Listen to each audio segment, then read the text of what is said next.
निहाल वाहेगुरु जी का खालसा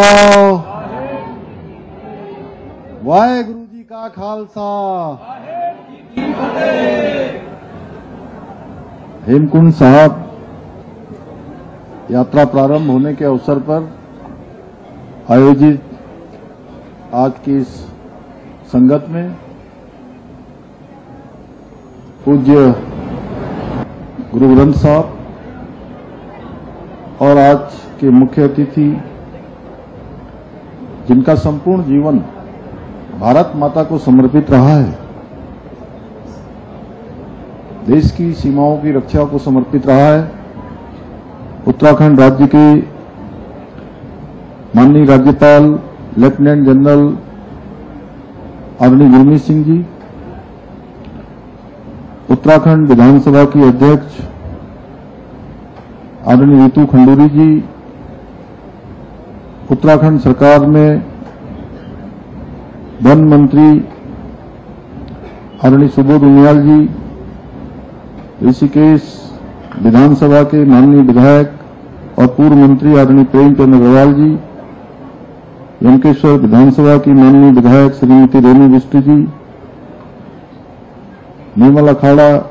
के पूज्य संत आदरणीय ज्ञानदेव जी, परमार्थ निकेतन के परमाध्यक्ष स्वामी चिदानंद जी, बाबा जोश सिंह जी, ब्रह्मस्वरूप ब्रह्मचारी जी, शंभू पासवान जी, वत्सल शर्मा जी, विश्वास डागर जी, पुनीत मित्तल जी, रजनी रावत जी, नीलम जी, चेयरमैन नगर पालिका डॉक्टर गीता खन्ना जी एवं यहां पर उपस्थित हमारे सभी आए हुए रविंदर जी समेत में बहुत सारे नाम मैं सबको जानता हूं, सभी आई हुई संगत, सभी आए हुए अतिथिगण और जिन्होंने आज इस पूरे कार्यक्रम का संयोजन किया है और अनेक अनेक अवसरों पर लगातार हेमकुंड साहब की यात्रा प्रारंभ हो, जिनका हम सब से ज्यादा जिनको इंतजार रहता है, ऐसे श्री नरेंद्र सिंह बिंद्रा जी और सभी यहां पर उपस्थित संगत, पूज्य हमारे संतगण,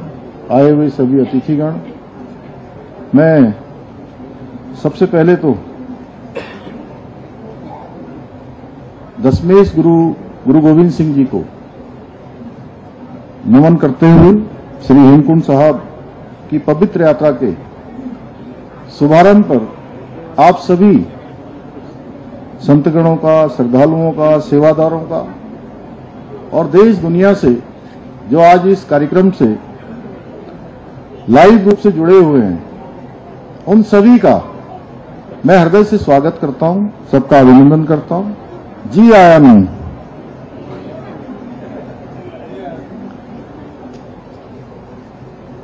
ये मेरा परम सौभाग्य है कि आज मुझे श्री हेमकुंड साहब की पवित्र यात्रा के पंज प्यारों की अगुवाई में पहले जत्थे की रवानगी के इस ऐतिहासिक अवसर पर आप सभी श्रद्धालुओं के बीच हर वर्ष की भांति इस वर्ष भी यहां आप सबके मध्य आने का शुभ अवसर प्राप्त हुआ है। साथ ही मुझे इस बात की भी प्रसन्नता है कि आगामी 25 तारीख को जब श्री हेमकुंड साहब के कपाट श्रद्धालुओं के लिए खुलेंगे, दर्शन करने वालों के लिए खुलेंगे, तो उस पावन अवसर पर लगभग 7-8 हजार से अधिक श्रद्धालु गुरु चरणों में मत्था टेकने के लिए वहां पर उपस्थित होंगे। मैं आज के इस अवसर पर पंज प्यारों की सेवा में संलग्न हमारे सभी सेवादारों का, सभी संगत का, संतजनों का, सभी इन व्यवस्थाओं से जुड़े हुए सभी व्यवस्थापकों का, उनको भी मैं हार्दिक शुभकामनाएं देता हूं। साथ ही गुरुद्वारा श्री हेमकुंड साहब के मैनेजमेंट ट्रस्ट के बिंद्रा जी समेत सभी सदस्यगणों को बहुत साधुवाद देता हूं, जिनके सतत प्रयासों से और सेवा भाव के कारण ये यात्रा प्रत्येक वर्ष अनेक चुनौतियों के बाद भी सुव्यवस्थित तरीके से प्रारंभ होती है और संपन्न होती है। श्री हेमकुंड साहब के समीप पौराणिक लोकपाल लक्ष्मण मंदिर भी स्थित है। इस पौराणिक मंदिर के कपाट भी 25 तारीख को दर्शन करने वालों के लिए, श्रद्धालुओं के लिए खुलने जा रहे हैं। आज के इस अवसर पर मैं मंदिर के पुजारियों और समस्त श्रद्धालुजनों को भी शुभकामनाएं देता हूं, उनको भी मैं बहुत बधाई देता हूं। भाइयों बहनों, श्री हेमकुंड साहब की यात्रा केवल एक धार्मिक यात्रा नहीं है, बल्कि ये राज्य की हमारी आध्यात्मिक, सांस्कृतिक और पर्यावरणीय चेतना का एक अनूठा अनुपम संगम है। 13,500 फीट की ऊंचाई पर स्थित श्री हेमकुंड साहब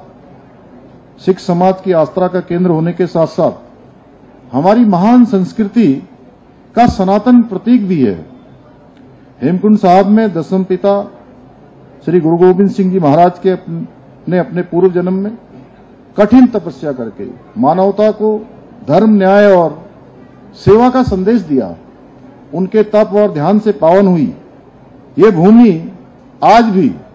दिव्य ऊर्जा से अलौकित हो रही है। जो भी वहां पहुंचता है एक नई ऊर्जा वहां से लेकर आता है, जहां प्रत्येक श्रद्धालु न केवल आत्मिक शांति का अनुभव करते हैं, बल्कि अपने भीतर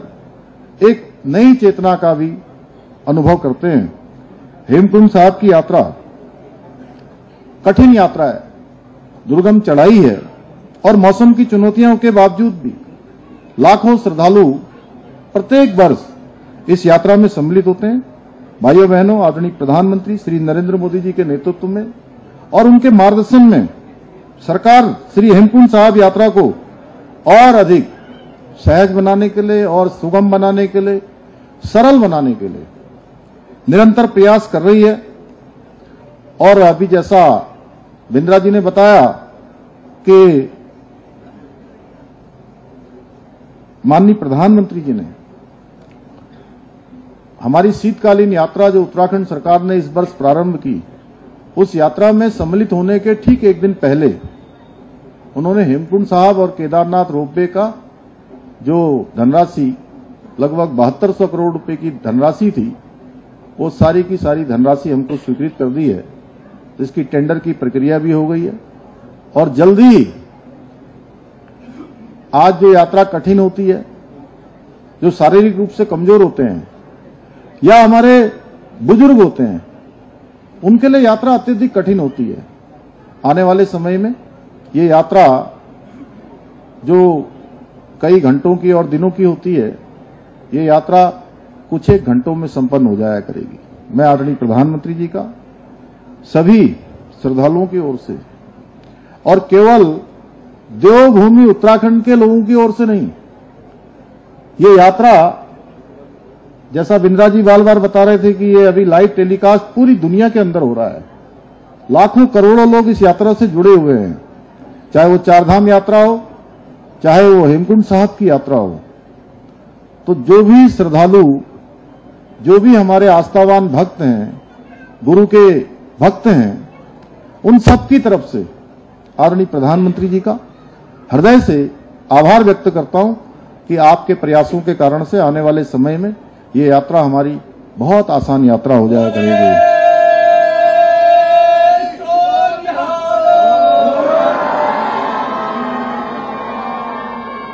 हमारी सरकार द्वारा इस वर्ष भी हेमकुंड साहब यात्रा के कुशल संचालन हेतु जहां एक और गोविंद घाट में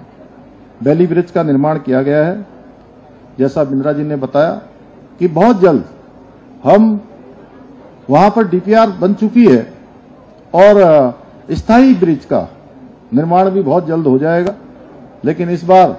सच में मैं देख रहा था, जब ये बोल रहे थे तो इनकी आंखों में आंसू आ रहे थे। अश्रुधारा इनके आंखों के अंदर थी, उसको इन्होंने पूरी तरह से नियंत्रण में किया हुआ था। लेकिन मैं जानता हूं ये बहुत वहापों में थे उस दिन जब इनका मुझे फोन आया था और बोले कि इस बार यात्रा कैसे होगी, पुल गिर गया है। मैंने कहा जो भी यात्रा में आता है या गुरु घर में आता है, या यहाँ हम लोग प्रत्येक वर्ष इस यात्रा के संचालन में मैं और आदरणीय राज्यपाल महोदय यहाँ पहुंचते हैं, तो सच में आप सब लोग बुलाते हैं हमको, आप केवल माध्यम बनते हैं। असली अगर इच्छा होती है तो गुरु घर की इच्छा होती है, गुरु की कृपा होती है, इसीलिए हम सब यहाँ पहुंचते हैं। और मैंने तब भी मन में सोचा था, जब बिंद्रा जी वहापो में थे, परेशानी में थे, इनके मन में संशय था, तो गुरु घर की कृपा होगी और ये बैली ब्रिज का निर्माण हो जाएगा और सारे श्रद्धालुओं के लिए यात्रा जो है प्रारंभ हो जाएगी। और गुरु घर की कृपा हुई और यात्रा प्रारंभ हो रही है। 25 तारीख को कपाट खुल रहे हैं, हमारे सभी श्रद्धालु जाएंगे। आने वाले समय में रोपवे बन जाएगा और आसान हो जाएगा। हमारा पूरा पक्का ब्रिज बन जाएगा, जिसकी डीपीआर बनकर तैयार हो गई है। हमारा प्रयास होगा जल्दी से जल्दी वो ब्रिज भी बने। वैसे वहां पर काम करना बड़ा कठिन होता है, चाहे हमारा गोविंद घाट से हेमकुंड साहब का रास्ता हो या हमारा गौरीकुंड से लेकर केदारनाथ की यात्रा हो, दोनों ही यात्रा अत्यधिक कठिन है। क्योंकि 6 महीने यात्रा जब बंद हो जाती है तो उस समय बर्फबारी होती है, बहुत ठंड हो जाती है, -डिग्री तापमान हो जाता है, उसमें काम करना पड़ता है। लेकिन हमारा प्रयास होगा जल्दी से जल्दी हम उसको करें। वहीं यात्रियों की सुविधा के लिए पुलना से लेकर हेमकुंड साहिब तक आस्था पथ पर रेलिंग और साइन बोर्ड भी इस बार लगाए गए हैं। इसके साथ ही यात्रा के सबसे कठिन पड़ाव अटलाकोटी में मेडिकल रिलीफ पोस्ट की स्थापना भी की गई है, जिससे किसी भी आपात स्थिति में यात्रियों को त्वरित उपचार सुनिश्चित किया जा सके। इसी प्रकार यात्रा प्रारंभ होने से पहले ही श्री हेमकुंड साहब में श्रद्धालुओं की मूलभूत आवश्यकताओं को ध्यान में रखते हुए पेयजल, ऊर्जा आपूर्ति और गर्म पानी की मशीनों की भी समुचित व्यवस्था की गई है। इसके अतिरिक्त हमने ऑनलाइन रजिस्ट्रेशन प्रणाली, हेल्प डेस्क केंद्रों की स्थापना की है, जिससे श्रद्धालुओं को समय पर सटीक जानकारी और आवश्यक सहायता प्राप्त हो सके। इस वर्ष अभी तक 60,000 से अधिक श्रद्धालु हेमकुंड साहब यात्रा हेतु पंजीकरण कर चुके हैं। वहीं चारधाम यात्रा की अगर मैं बात करूं तो चारधाम यात्रा भी हमारी पूरे जोर पर इस समय चल रही है और अब तक 30 लाख से अधिक श्रद्धालुओं ने अपना पंजीकरण कराया है। पिछले 21 दिनों में 11 लाख से अधिक तीर्थयात्री चार धामों के दर्शन कर चुके हैं। भाइयों बहनों, हमारी देवभूमि उत्तराखंड के प्रत्येक क्षेत्र की भांति श्री हेमकुंड साहब का क्षेत्र एक अत्यंत संवेदनशील पारिस्थितिकी तंत्र वाला क्षेत्र है, जिसकी प्राकृतिक सुंदरता और जैव विविधता को सुरक्षित रखना भी हम सबका परम कर्तव्य है। इसी उद्देश्य से हमारी सरकार ने इस वर्ष भी चारधाम यात्रा और हेमकुंड साहब यात्रा को प्लास्टिक मुक्त यात्रा बनाने का संकल्प लिया है। और मैं आज इस अवसर पर सभी देश दुनिया से आने वाले श्रद्धालुओं से, दर्शनार्थ करने वाले लोगों से, चारधाम यात्रा, हेमकुंड साहब की यात्रा आने वाले लोगों से, सभी से मैं अनुरोध करूंगा कि जो यात्रा के हमारे नियम हैं, जो हमारे पूर्वजों ने बनाए हैं, जो हमें यात्रा करने के पश्चात प्राप्त होते हैं, पुण्य के हम भागी बनते हैं, तो जो यात्रा के नियम हैं, उन नियमों का हम अवश्य पालन करें। हमने संपूर्ण यात्रा मार्ग पर जगह जगह पर कूड़ेदान स्थापित करने के साथ ही सभी यात्री वाहनों के लिए ये निर्देश दिए हैं कि वो अपने वाहन के भीतर कूड़ादान की व्यवस्था रखें, जिससे जगह जगह कचरा नहीं फैलेगा और हमारी देवभूमि की पवित्रता और प्राकृतिक सौंदर्य भी बना रहेगा। मैं श्रद्धालुओं से अनुरोध करता हूं कि इस संकल्प में वो सहभागी बने। प्रकृति भी भगवान का स्वरूप है, उसकी रक्षा करना और भक्ति का ही सच बताऊं तो एक रूप है। भाइयों बहनों, हमारी सरकार विकास भी और विरासत भी, इस मूल मंत्र के साथ जहां एक ओर हमारी समृद्ध सांस्कृतिक विरासत के संरक्षण और संवर्धन की दिशा में निरंतर काम कर रही है, वहीं देवभूमि की पवित्रता को बनाए रखने के लिए, राज्य की डेमोग्राफी को सुरक्षित रखने के लिए भी प्रतिबद्ध होकर निरंतर काम कर रही है। हमने प्रदेश के अंदर लैंड जिहाद, लव जिहाद और थूक जिहाद जैसी जो घृणित मानसिकताएं हैं, उनके खिलाफ कड़ी कार्रवाई करने के साथ ही प्रदेश के अंदर सख्त दंगारोधी कानून और सख्त धर्मांतरण विरोधी कानून भी लागू किया है। इसके साथ ही हमने प्रदेश में एक सख्त भू कानून भी लागू कर दिया है, जिससे राज्य के मूल स्वरूप से छेड़छाड़ करने वालों के खिलाफ कड़ी कार्रवाई सुनिश्चित की जा सके। इतना ही नहीं, हमने राज्य में सबसे पहले देश में समान नागरिक संहिता का कानून लागू करके सभी नागरिकों के लिए एक समान कानून सुनिश्चित करने का ऐतिहासिक निर्णय भी लिया है। अब बहुत सारे जो हमारे राज्य के लोग देश दुनिया की यात्रा करते हैं, दूसरे देशों की यात्रा करते हैं, उनको अपने मैरिज सर्टिफिकेट वगैरह अलग से दिखाने पड़ते थे।